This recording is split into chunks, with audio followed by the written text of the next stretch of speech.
ATP dice que se produce calor. Se está produciendo calor. Cuando hay más metabolismo hay más calor. Y si cada fibra muscular que tiene gran cantidad de mitocondrias produce mayor ATP, produce más calor, que va a pasar, va a aumentar la temperatura. Eso sería por ahí. Aparte el rozamiento, puede haber rozamiento. El rozamiento, como toda fricción, cuando tengo frío, ¿qué hago? Produjo calor, ¿cierto? Los temblores, tal vez fuesen en frío, los temblores hacen producir calor. ¿Y eso se comienza el latido corazón? ¿Cómo? ¿Y eso se comienza el latido corazón? La actividad tendría que aumentar, tendría que ver, lo que pasa es que cuando hace frío aumenta los niveles de adrenalina, aumenta los niveles de hormonas tiroideas como la T3 y T4, y eso también va a nivel del tejido adiposo y es termogénico, que lo hace producir más calor, que las mitocondrias también comienzan a producir más calor. Ese es, como digo, lo han visto ya en otro curso, pero solamente me está preguntando por qué se produce calor y es por ese mecanismo. Aparte del movimiento y rozamiento, que definitivamente tiene que ver acá. Acá es eso. Se va a la derecha, baja el pH, mayor actividad física. Tenemos dos. Y este es el tercero, el famoso efecto Bohr. A ver, quiero que lo vean, a ver qué es lo que entienden en un minuto.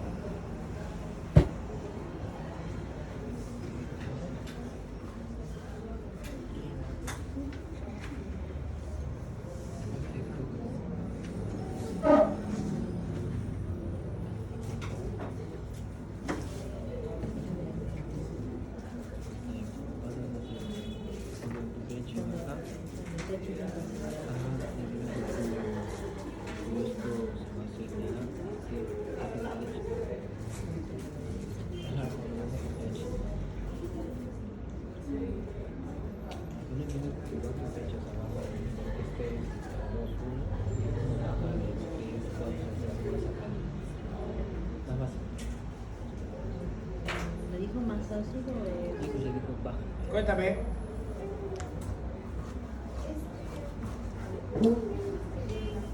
hay que pedirle por acá, mira, acá está. Claro, cuando curvas abajo, ¿no? Cuando hay una actividad alta, es cuando tengo mayor actividad por el oxígeno, quiere decir que los cedo con mayor haciendo 3. Si tengo menos actividad por el oxígeno, es porque los cedo. Son como términos contrarios. Es que no puede ser uno. Si está más lleno, es porque está menos vacío. Si está más vacío, porque está menos lleno. O sea, si capto más, es porque es más difícil ceder. Y si lo capto con dificultad, yo no pongo la con facilidad, porque lo estoy cediendo. Son dos términos que se complementan. A ver, tejido capilar. Los tejidos que producen CO2. Por lo tanto, la concentración de CO2, ¿qué va a pasar? ¿Aumentará o disminuirá las células? Aumenta. Y si hace actividad física, aumenta. Vamos ahora con el oxígeno. Una célula de reposo, ¿consumirá oxígeno o no consumirá oxígeno? Si consume oxígeno, ¿qué pasará con la concentración de oxígeno? ¿Aumenta o disminuye? Y si hace más actividad, disminuye más. Por lo tanto, una célula en reposo, tenga actividad, esto va a tener, a mayor actividad va a tender a disminuir y esto va a tender a... y si esto empieza a aumentar, va a tener tendencia a salir por difusión. Y si esto comienza a disminuir, va a querer entrar en la sangre hacia los dos por difusión. ¿Por qué? No, porque los dos van... Así es, porque va de mayor concentración a menor concentración. La difusión de los gases siempre se da por diferencia de concentración. Difusión, Janet, ¿difusión simple o difusión facilitada? Porque estamos hablando del oxígeno y CO2. Simple. ¿Por qué simple? ¿Ah? ¿Pero por qué no tiene carga? Porque atraviesa la membrana de los fosfolípidos. Si tuvieran carga, tendría que tener algún tipo de proteína, canales, antiportadores, bla, bla, bla, bla, todo lo que hemos visto anteriormente. Pero si es por difusión, y los gases siempre es por difusión simple, porque tampoco no tienen carga y son moléculas pequeñas. No puede decir que solamente no tengan carga, porque la glucosa no tiene carga y no pasa por difusión simple porque es un moleculón. Mira que es una moleculita chiquita, pero no tiene carga. ¿De acuerdo? Y miren lo que ocurre. Si acá hay más CO2, va a salir del tejido, va a pasar a la sangre. Una cantidad del CO2 se queda en el plasma. Pero la mayor cantidad del CO2, ¿a dónde ingresa? Al glóbulo rojo. Y el glóbulo rojo, como hay agua, CO2 y agua, gracias a una enzima llamada la anhidrasa carbónica. Ojo, en el curso vamos a hablar de anhidrasa carbónica 5 veces. Esta es la primera vez. Durante todas las clases vamos a hablar aproximadamente 5 veces la anhidrasa carbónica. Y la anhidrasa carbónica lo que siempre va a hacer es pasar CO2 y agua, lo va a pasar a ácido carbónico. La pregunta es, ¿y por qué no va al revés? ¿Por qué no va de ácido carbónico a CO2 más agua? Que también hace la enzima. ¿Por qué creen que va hacia arriba y no va hacia abajo? Ya les dije la respuesta hace 35 segundos. Ah, ya, para aumentar los niveles de pH. No. Niveles de hidrógeno. No hablé de pH hace 35 segundos. ¿Por qué la reacción va? Diferencia de concentración. Por ahí. Lo que le llaman es las reacciones de masas. ¿Qué son las reacciones de masas? Si hay más acá, ¿a dónde me voy? Donde hay menos. Y ahorita, como hay bastante CO2 con agua, ¿hacia dónde se va? A donde hay poquito ácido carbónico. Va para acá, la reacción de masa. Y que tengo mucho ácido carbónico, ¿qué pasa? Se disocia en ¿qué? En hidrógeno y bicarbonato. ¿De acuerdo? ¿Se han dado cuenta? ¿Y qué pasa con el bicarbonato? Sale de la célula. Y otra parte del CO2 que se está formando, acá está, una parte del CO2 también que se encuentra aquí, se ve al otro lado que lo vamos a anotar de positiva. Pero si se disocia y el bicarbonato sale, ¿de quién falta hablar? Del hidrógeno. ¿El hidrógeno qué carga tiene? Es un catión. Y los cationes tienen que buscar, ¿qué buscarán? Un negativo. No puede estar solito. Porque si está solito, ¿qué pasa? Te cambia el pH. ¿De acuerdo? O sea, a más CO2, más ácido carbónico. Y a más ácido carbónico, más bicarbonato y más hidrogeniones. Y si el hidrogenión se quedara solito, ¿qué pasaría en la célula? Bajaría mucho el pH. Y si baja mucho el pH, la actividad enzimática disminuye y esta anhidrasa carbónica ya no podría hacer esta función. Y si no podría hacer esta función, el CO2 no podría salir ¿de dónde? De la célula. ¿Se dan cuenta? Entonces, ¿qué tiene que pasar con este hidrógeno? Tiene que unirse a algo negativo para vaporizarlo, para amortiguarlo. ¿Y quién se une? ¿A quién? A la... ¿Qué es la HB? ¿Cuál es esa proteína que se llama HB?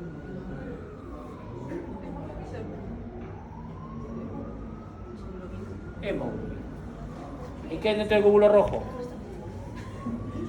¿Qué hay dentro del glóbulo rojo? CO2 y oxígeno. Ah, no, hierro. Hemoglobina. ¿Qué dentro de- ¿El 99% qué es? Hemoglobina. Entonces todo el hidrógeno ¿a quién se une? A la hemoglobina. Y de esa manera, ¿amortigua o no amortigua el cambio de pH? Amortigua el pH. Y cuando el hidrógeno se une a la hemoglobina, miren lo que ocurre. Libera más oxígeno. Y si libera más oxígeno, y más oxígeno, ¿a dónde pasa? A la célula. ¿Se dan cuenta?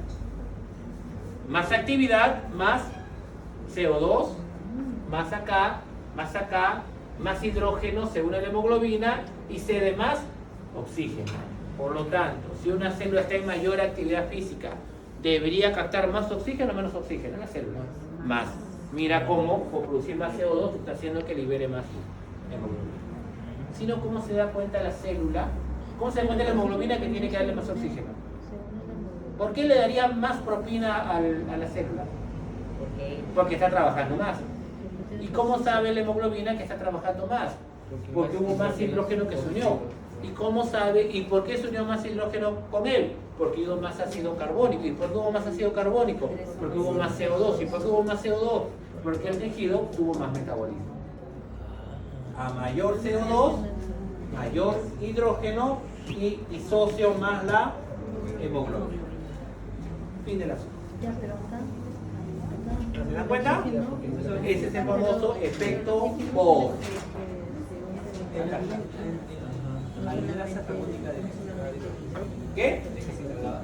De pasar CO2 y agua a ácido carbónico o pasar ácido carbónico a CO2 y agua. ¿De qué depende? de que haya más. Le llama la reacción de masas. Ácido carbónico. Pero ¿y el oxígeno también se une con hemoglobina? No, recuerda de que en los pulmones el oxígeno se une con hemoglobina. Acá hay bastante oxihemoglobina. Cuando llegó a los tejidos, ¿qué pasó? Comienza a ceder el oxígeno porque las células necesitan oxígeno. Esa oxihemoglobina estuvo casi al 100% a nivel de los pulmones cuando hizo el intercambio.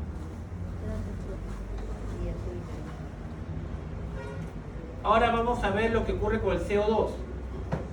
CO2 en los tejidos. Ojo, en los tejidos. En los tejidos, ¿se produce CO2 o no se produce CO2? Claro, miren. Acá está el CO2. CO2 aquí y CO2 adentro. O se produce el CO2, ¿de acuerdo? La sangre que venía de la arteria aorta viene con una sangre arterial con gran concentración de oxígeno y baja el CO2, 40 milímetros de mercurio. Y como los tejidos tienen actividad física, ¿qué pasa con la producción de CO2? Es mayor. ¿Con cuánto sale? Con 45 milímetros de mercurio. Llegará a la vena cava, atrio derecho, ventrículo derecho, arteria pulmonar, y a dónde llegará a los pulmones. ¿Con qué presión de CO2? 45. Cuando llega a los alvéolos con 45 milímetros de mercurio, ¿los alvéolos tienen gran presión de CO2 o baja presión de CO2?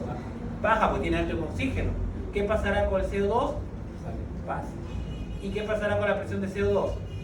Disminuye. Y con 40 llegará al atrio izquierdo, ventrículo izquierdo, arteria aorta, llegará a los arteriolos, llegará a los capilares. ¿Con cuánto? Con 40. Retrocedo, y los 40 hace intercambio a nivel de los tejidos y aumenta la presión de CO2. Y llegará a los pulmones y a alta presión de CO2 bajará la presión de CO2. Igualito que con el oxígeno. Quiero decirle que estos dos cuadros se están dando en el mismo momento.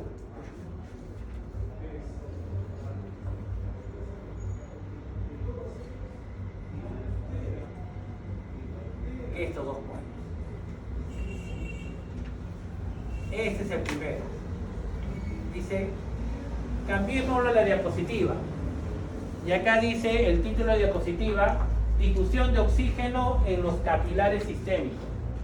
Entonces yo lo voy a cambiar a la diapositiva y voy a poner difusión de oxígeno y CO2 en los capilares sistémicos.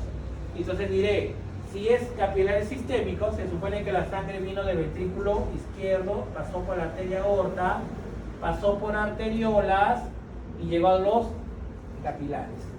¿Con gran presión de oxígeno o baja presión de oxígeno? Alta presión. ¿Y la presión de CO2 cómo es? Baja. ¿Con qué presión de CO2 sería entonces? 40 milímetros de mercurio. ¿De acuerdo? Y cuando llega a los tejidos, ¿qué es lo que hace? Intercambio gaseoso. Le cede el oxígeno y acá la producción de CO2 ¿cómo es? Alta. Acá estaba 45, 46 milímetros de mercurio. ¿De qué? De CO2, porque estos 40 milímetros es de oxígeno. Entonces acá tengo 95 y acá hay 40. ¿Con cuánto está regresando el oxígeno? 40. Pero está captando el CO2. ¿Con cuánto se está yendo de CO2? 46 milímetros de mercurio. Y con esto, ¿a dónde irá? Vena cava, atrio derecho, ventrículo derecho, arteria pulmonar y pulmones. Cuando llego a los pulmones,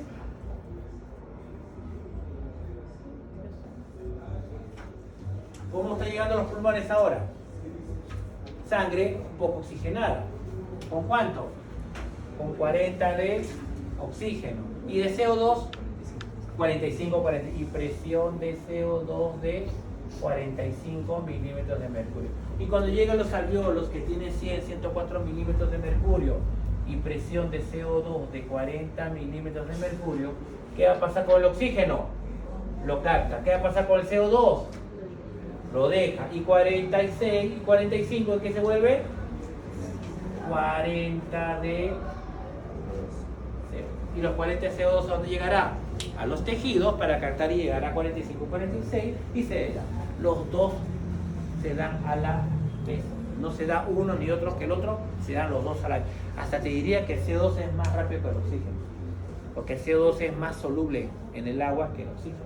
El CO2 es 20 veces más soluble en el agua que el oxígeno. Entonces el CO2 al toque, el oxígeno demora un poquito. Pero se da. ¿De acuerdo? Lo estamos integrando los dos dibujos. Esos dos eventos se dan a la vez, no se dan independientes. Ojo. Entonces ya hemos visto esto.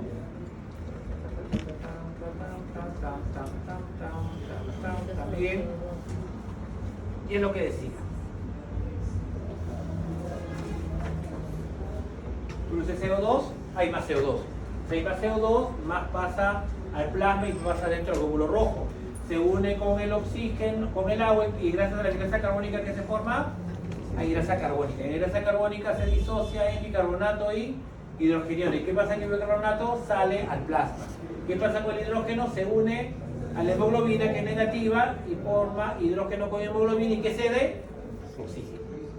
Y la tercera forma de transporte del CO2. Miren, CO2 en el plasma, 7%. CO2 como bicarbonato, 70%. Y hay una tercera.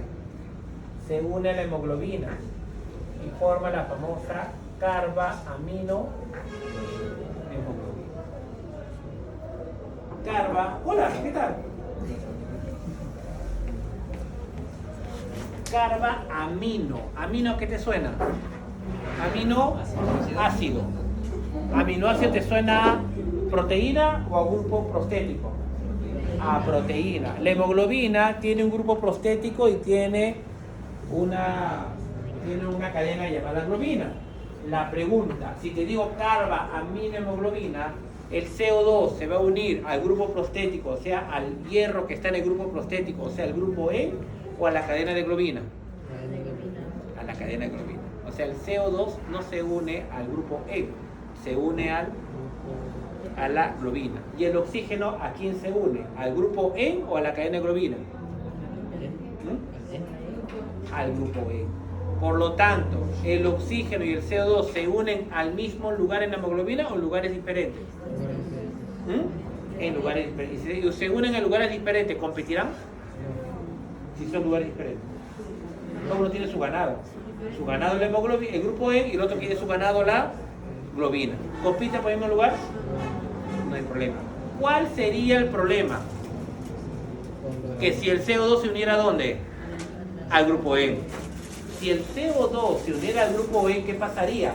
¿Con quién competiría? Con la hemoglobina, con el oxígeno, porque estaría en el mismo lugar. Los dos no compiten. Entonces, cuando aumenta el CO2 y se une a la globina, ¿qué pasa? La cadena EF se mueve y ¿qué pasa? Bota más oxígeno. Es el caso. Más CO2, libero más oxígeno. Evento elastérico. Porque uno está en otro lugar diferente al otro, pero cuando se mueve uno, lo mueve al otro. Pero hay una molécula que se une al grupo M. Y si esa molécula se une al grupo M, ¿perjudicaría o no perjudicaría que se una el oxígeno a la hemoglobina? Sí. El que se une al grupo E no es el dióxido de carbono, sino su prima hermana, que es el... ¿Quién es la prima hermana del dióxido de carbono?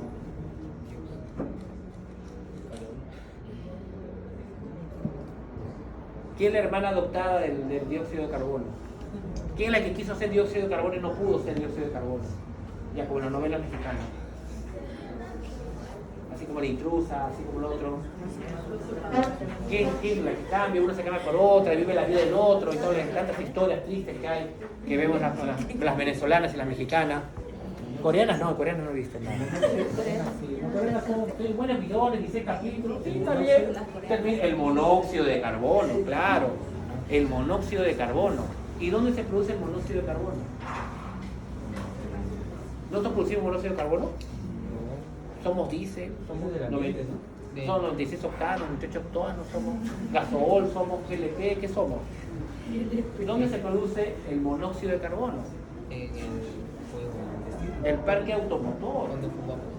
Todos los derivados del petróleo emiten monóxido de carbono. Está relacionado con el efecto invernadero. Entonces, ¿qué ocurre? Cuando hay contaminación ambiental, ¿qué es lo que ocurre con los niveles de monóxido de carbono? Aumenta. Por eso, todos los años cuando ven las noticias y dicen ahí hemos hecho nuestros niveles de monóxido de carbono en las principales distritos de la ciudad, vemos que en la avenida Bancay ha subido de elevada los monóxidos de carbono. ¿Por qué tanto problema con el monóxido de carbono? Porque es contaminación ambiental, aparte del efecto invernadero, aparte que los inviernos son más fríos y los veranos son más calientes y todos los climas extremos, es que a los animales y a nosotros, si aumenta las concentraciones de monóxido de carbono, ¿qué va a pasar con el monóxido de carbono? Se une ¿a dónde? A la hemoglobina. Y si se une al grupo E de la hemoglobina, ¿qué no vamos a poder captar? El oxígeno. Eso que le llaman la muerte dulce. La muerte dulce, la famosa muerte dulce, los clásicos de los carros que se quieren suicidar y ponen del tubo de escape, ponen un tubo y lo unen y lo colocan dentro del asiento, del piloto, y lo tienen amarrado así, como los gángsters. ¿No han visto? El justiciero 1, ¿no han visto el justiciero 1? Con Daisy Washington, no ha visto nadie. Claro, cuando al mafioso, uno de, mando bajo, porque no era mando alto, lo amarra, lo golpea, lo ata, todo, y le prende el carro y le pone una manguera y lo colocan dentro del carro, le cierran la ventana y le prende y que se comienza a toser y toser y toser. Esa es la famosa muerte dulce. Porque te duermes y ni cuenta te das. ¿Te duermes? No sufre, no hay agonía, no hay nada. Cuando se libera el gas en tu casa también, ¿eso te da sueño? Sí, pero es propano, es diferente que el monóxido. Te puedes asfixias, pero en el otro, el CO, el monóxido, se une al grupo E. Pero son de derivados, el monóxido es. Y hay una, hace años lo sacaron fue muy buena propaganda, hace años siempre lo cuento, en Europa. Volkswagen creo que hizo una propaganda, una familia, el papá estaba triste, se quiso suicidar. Prendió su carro, su Volkswagen prendió.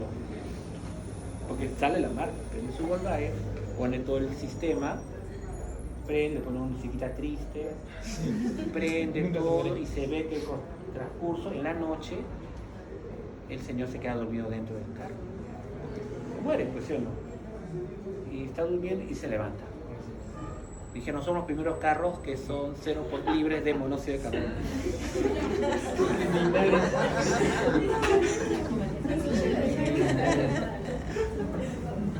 La propaganda dijo todo.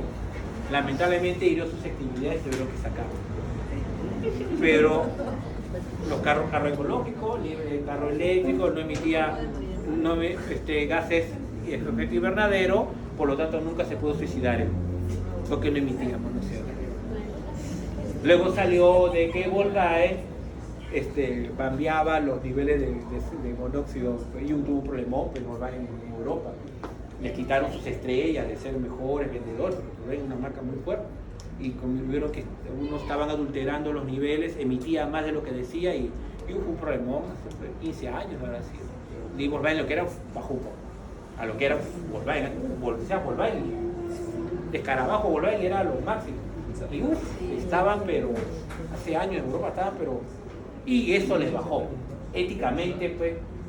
Tal vez sus niveles eran más bajos que el resto, pero te vendían que te daban o sea, cómo es el poder de la marca, o sea la veracidad de la marca, ¿cierto? Pierdes credibilidad.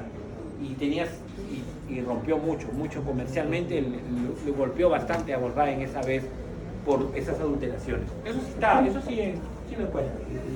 ¿Se entendió?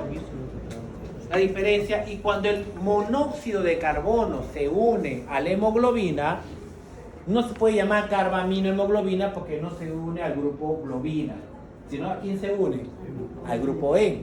Y cuando el monóxido se une a la carbamino, o sea, cuando el CO se une con la hemoglobina, se llama carboxihemoglobina. Carboxi. Entonces con el monóxido. Si digo carbamino es CO2. Y si yo les digo en la carbaminohemoglobina el CO2 se une al grupo E, ¿verdadero o falso? ¿Por qué? Porque se une a la globina, no al grupo E. Si se une al grupo E, ¿quién es? El monóxido de carbono, no el CO2. ¿De acuerdo? Entonces, les digo porque en los libros pueden ver, hay intoxicación por carboximoglobina, hay intoxicación tipo de plantas que también en ganado, luego hay intoxicación de nitritos y nitratos, ahí también van a hablar, ahí está la carboximoglobina que me hablaron del grupo E, ahí está. ¿Y qué ocurrirá entonces cuando llegue a los pulmones? Si en la célula produce CO2, en los pulmones, lo que va a pasar todo lo contrario. Miren las flechas y miren cómo cambia a nivel de los pulmones. Todo al revés. En los alveolos hay bajo CO2. Si hay bajo CO2, el CO2 del plasma, ¿dónde pasa? Al alveolo, porque hay más CO2 acá que en el plasma. Por equilibrio de masas. Ahora, si se está liberando el CO2, cada vez va a haber menos CO2. Entonces el ácido carbónico, ¿hacia dónde se va? Hacia la derecha. Y si se va a la derecha, hay menos ácido carbónico. Si hay menos ácido carbónico, ¿qué hace? La hemoglobina cede más sus hidrógenos. Y si la hemoglobina cede más el hidrógeno, ¿qué necesita? Bicarbonato. El bicarbonato que está en el plasma, ¿qué pasa? A la sangre. Y por lo tanto, la anhidrasa carbónica, ahora hay más ácido carbónico, la reacción ya no se va de aquí a acá, sino ¿dónde va? De izquierda a derecha, porque hay más de acá. Pasa para acá y más pasa para la derecha. La anhidrasa carbónica va para un lado, la anhidrasa carbónica va para el otro lado. ¿Por qué? Porque depende de quién, de las masas. Donde hay más masa y donde hay menos masa. Concentración, de mayor concentración a menor concentración. Eso hace la famosa anhidrasa carbónica. Y para finalizar, porque estamos atrasados, tenemos la regulación de la respiración. Como había una regulación de la función cardiovascular, pues también hay una regulación de la respiración. En la regulación de la respiración hay que regular la ventilación, que es importante. ¿Dónde es el centro respiratorio? Pues en el bulbo raquídeo. El centro cardiovascular está muy pegado al bulbo raquídeo, los dos están juntos. Centro cardiovascular y centro respiratorio están cerca, en el tronco principal. Y la protuberancia, bulbo y protuberancia. La ventilación es regulada para abastecer ¿qué? Las demandas metabólicas, tanto en reposo y actividad. ¿Tendrán la misma frecuencia respiratoria en reposo y en ejercicio? No. ¿El corazón tendrá el mismo gasto cardíaco en reposo y en ejercicio? No. Y si un animal hace mayor actividad física, necesita que la sangre llegue más rápido y más lento. Y que se oxigene más rápido y se oxigene más lento. Entonces tienes que mejorar la ventilación. Y ojo, también es regulada por el medio ambiente. Calor y frío. ¿Qué pasa en frío con la frecuencia respiratoria? Aumenta, ¿cierto? ¿O están así? Y en ejercicio, ¿qué pasa? Si en frío aumenta la frecuencia respiratoria, en aumento de temperatura, ¿qué ocurre con la frecuencia respiratoria? Ustedes saben que no es la respuesta. Va a aumentar también. Porque tenemos que, más rápido, tenemos que eliminar el exceso de calor por jadeo. Y tenemos que respirar más veces porque tiene más demandas metabólicas. ¿Se han dado cuenta? Como que en aumento de temperatura, disminución de temperatura, aumenta, claro. Sí, como que claro. ¿Ah? Los dos aumentan actividad simpática. Claro. Simpática en frío y también simpática en calor, pero para sudoración. Más las glándulas sudoríparas, para hiperventilar. El parasimpático no Es menos actividad parasimpática, pero más actividad simpática, pero que llega a dónde? Al centro respiratorio. ¿Y quién está constituido el centro respiratorio? Tenemos tronco encefálico y bulbo raquídeo. Acá están los dos. Tenemos dos grupos de neuronas. Las neuronas del grupo respiratorio ventral y las neuronas del grupo respiratorio dorsal. Neuronas, no son células marcapasos, son neuronas. ¿De acuerdo? Susomas, son todo como neuronas. No son cardiomiocitos, nada, son neuronas. Este es el grupo que inspira y este es el grupo que expira. Si quiero, se activó esto. Y cuando quiero expirar, ¿qué pasa? ¿Quién se activa? El otro, el grupo respiratorio, expiratorio y inspiratorio. Y hay un ciclo rítmico. ¿Cómo ciclo rítmico? Cuando se activa uno, ¿qué ocurre con el otro? Se desactiva. No puedo inspirar y expirar a la vez. Pero miren cómo el bulbo raquídeo, con la protuberancia, tiene de todas maneras injerencia partes superiores. ¿Por qué? Porque en este caso la corteza cerebral tiene control sobre el centro respiratorio. Por eso nosotros podemos conscientemente inhibirse o no. Y por momentos conscientemente podemos aumentar, pero hasta cierto grado. Llega un momento que no quisiéramos respirar, tendríamos que respirar. Llegará un momento en que tenemos cierto control, pero no total.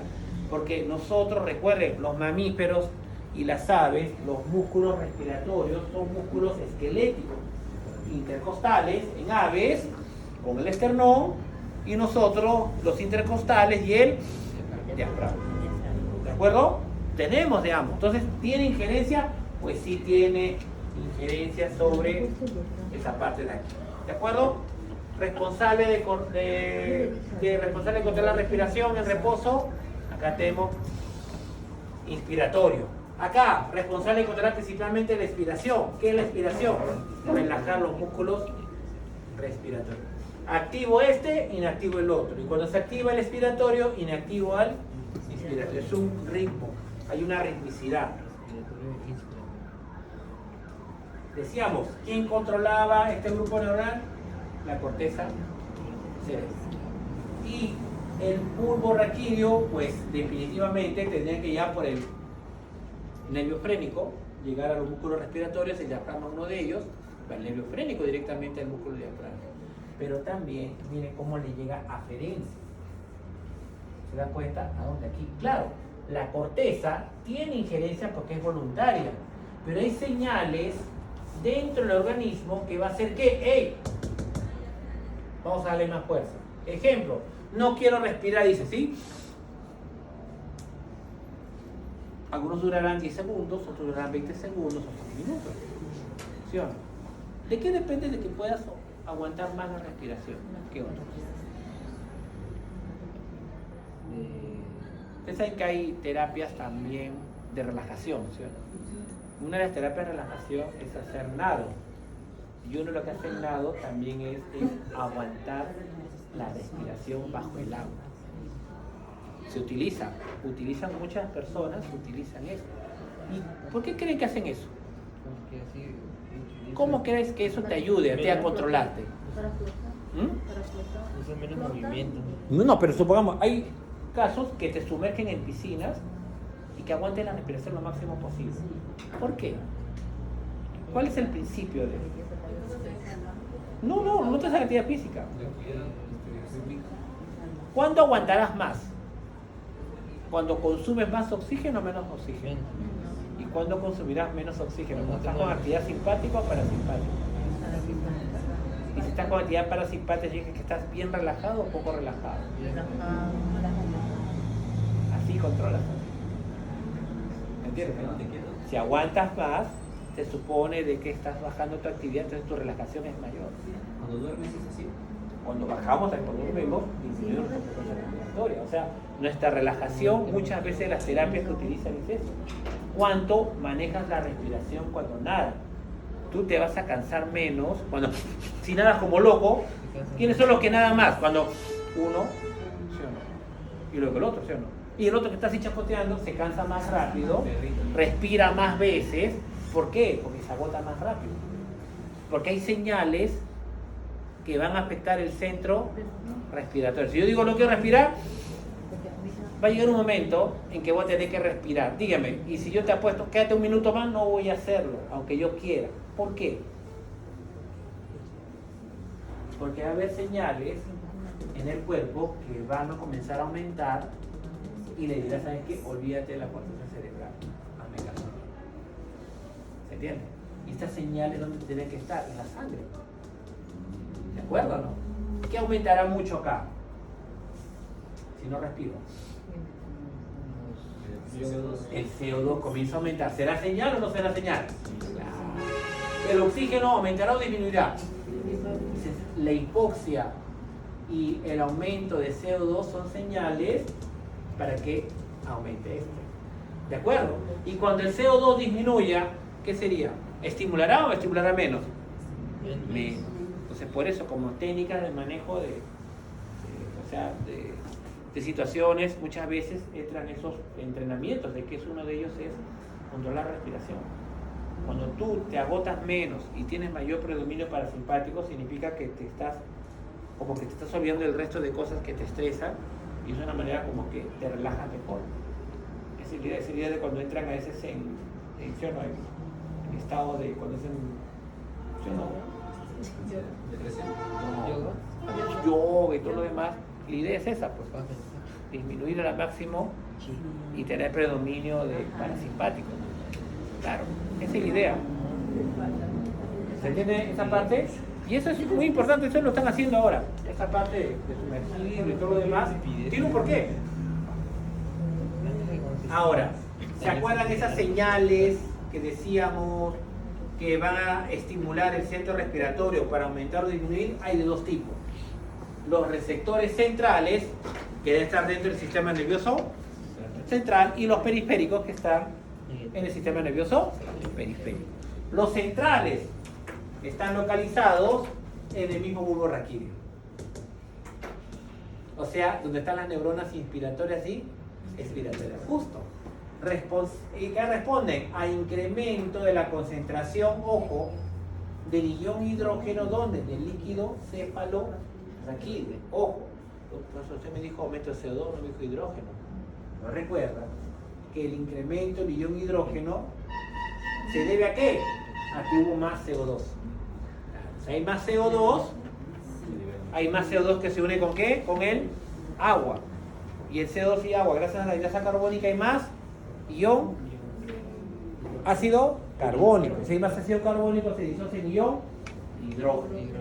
Entonces, cuando hay más CO2, hay más hidrógeno, ¿dónde? En el líquido cefalorraquídeo. ¿Y ese qué será? Una señal, ¿para qué?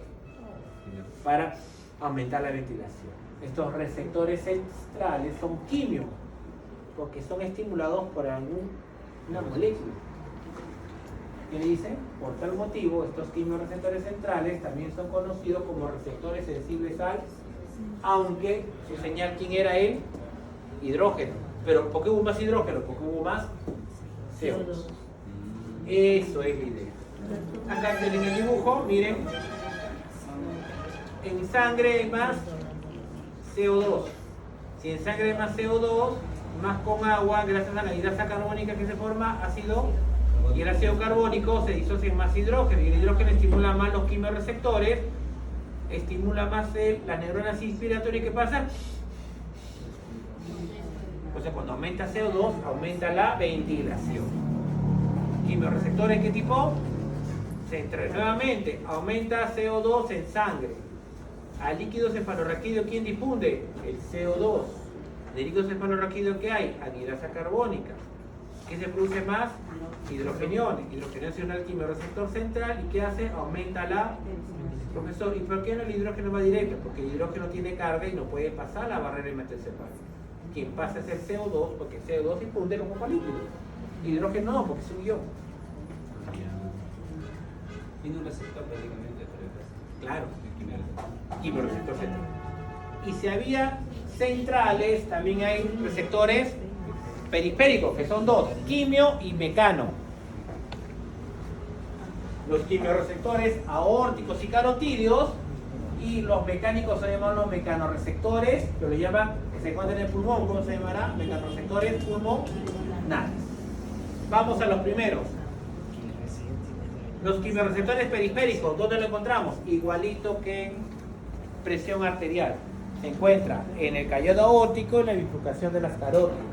En circulación, en sangre, se llamaban senos aórticos y senos carotídeos. Acá se llaman cuerpos aórticos y cuerpos carotídeos. ¿A qué son sensibles principalmente?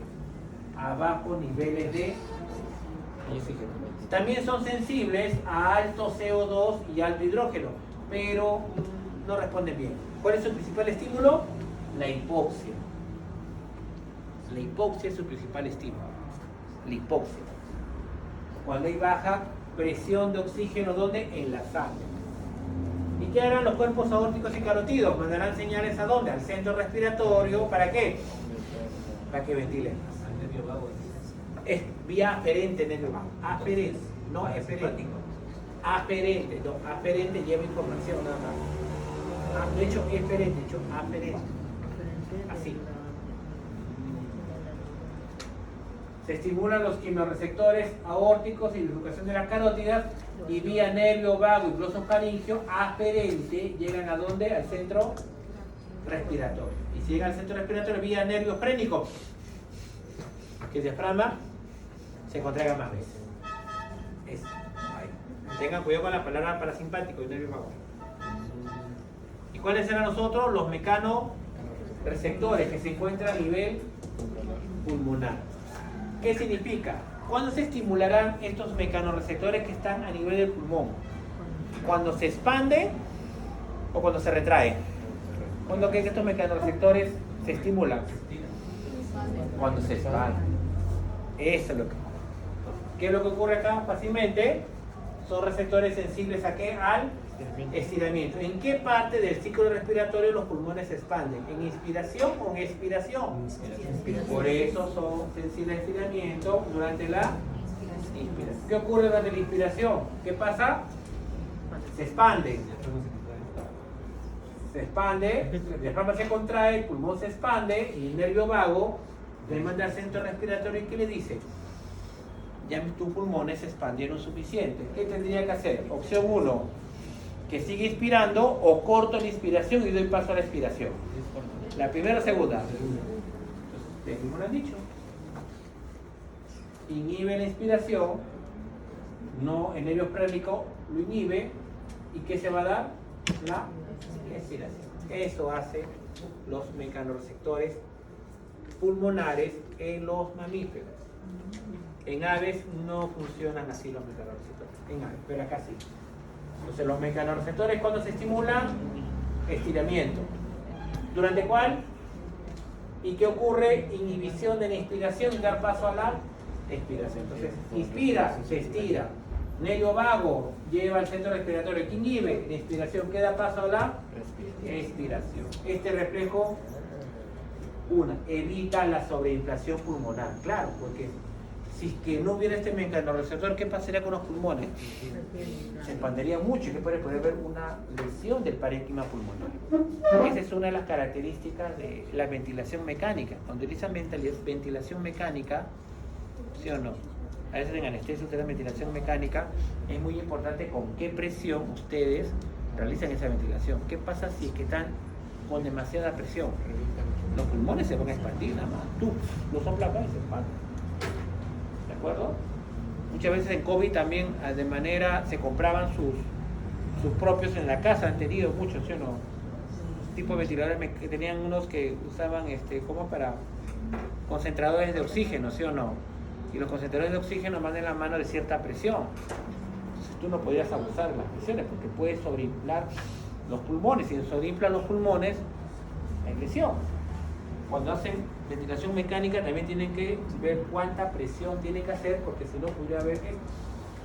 Y lo otro, ¿cómo incrementa la frecuencia respiratoria? Fácil, pues. Si inspiro más rápido se cierra, más rápido expiro. Entonces más rápido aumenta la frecuencia. Reflejo de Geribre. Si no haría, ¿sí o no? ¿De acuerdo? ¿Es bueno? Claro, pero no en exceso. Ahora, hay muchos problemas ahora en niños, en adultos, que muchas veces las vías aéreas no las tienen de manera limpia. ¿Qué es lo que ocurre? Evitan inspirar fuerte. ¿Por qué evitan inspirar fuerte? Pues cuando inspiras fuerte, ¿qué es lo que ocurre ahí?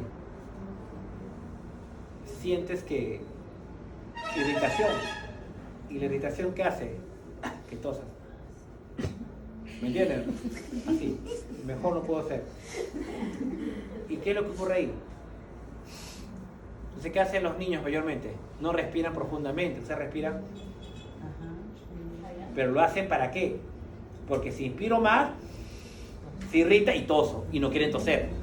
Entonces, su capacidad pulmonar disminuye. ¿Qué pasa? Se agitan rápido, no quieren hacer ejercicio, intolerancia al ejercicio. No, que sufro de asma. No, otra cosa, pues son los pediatras que dicen, a los niños les dicen, tienes que inspirar más, pero voy a toser, tose, bota, porque tienes la flema, bota la flema. Pero a veces no lo quieren hacer porque es incómodo. Entonces se acostumbran a respirar superficial. Y que tienen que respirar. O sea, ¿en realidad es una enfermedad generada? No, pues no es genética, es ambiental y todo. Tiene que ser tu panel alergeno, disminuyendo principalmente los alérgenos y todo lo demás. Claro. Es que puede ser alergeno pues a la comida, pues alergeno al humo de cigarro, pues alergeno al pelo del gato, a las descamaciones del perro, ¿me entiendes? Humedad, hongos y todo. Entonces, ¿cómo lo disminuyes? ¿Es un ejercicio? No, uno es disminuyendo primero los agentes que desencadenan. Yo tengo 2 perros, 4 gatos, una pata y 8 gallinas. Y mi hijo salió positivo a alergenos de perro y gato. A todos. Y mi hija no salió a nada. Mi hija se rió, se burló, mi hijo se puso triste. Pensaron que iban a darle vuelta a todo. Pues no, vamos a darle vuelta a todo. Tengo que comprar aspiradora, tenemos que limpiar mejor, abrir las ventanas y todo lo demás. Mi hijo más de lágrimas ese día. ¿Qué hacemos con tanto? ¿A quién voy a regalar? No, adiós, nadie lo cría como uno. Arroz con pato,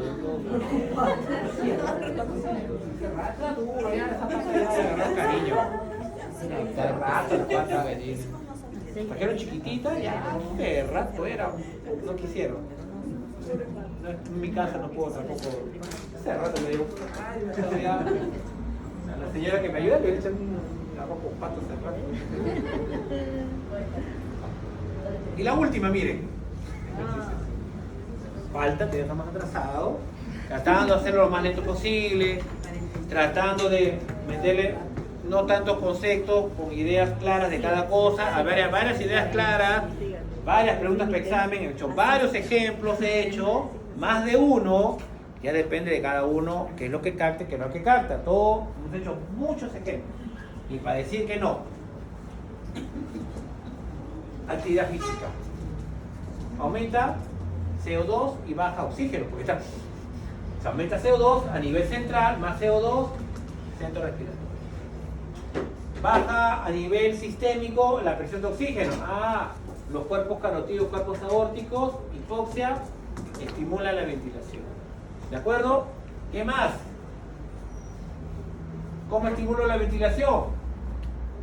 Nervio frénico, diafragma, mayor contracción. ¿Se dan cuenta? Lo importante de la regulación, tanto a nivel cardiovascular como respiratorio. Este es muy importante acá. ¡Tarán! Terminamos la primera. Ahora estamos en la semana 10, creo. Estamos en la semana 10, ¿eh? ¿O 9? 10. 10, estamos 11. 10. ¿Separado? Hemos hecho 1, 2, 3. El examen fue 4, 5, 6, 7, 8 fue el examen. 8, 9. Semana 10 estamos. Y estamos en el PPT 9. Atrasados un PPT. O sea, ese respiratorio que hemos hecho va a entrar en examen. Claro. Si no, ¿para qué se habla? Claro, pues, que para la vida, para que ustedes sepan, ¿no? Que de buena gente, para que ustedes sepan, ¿no? Pero es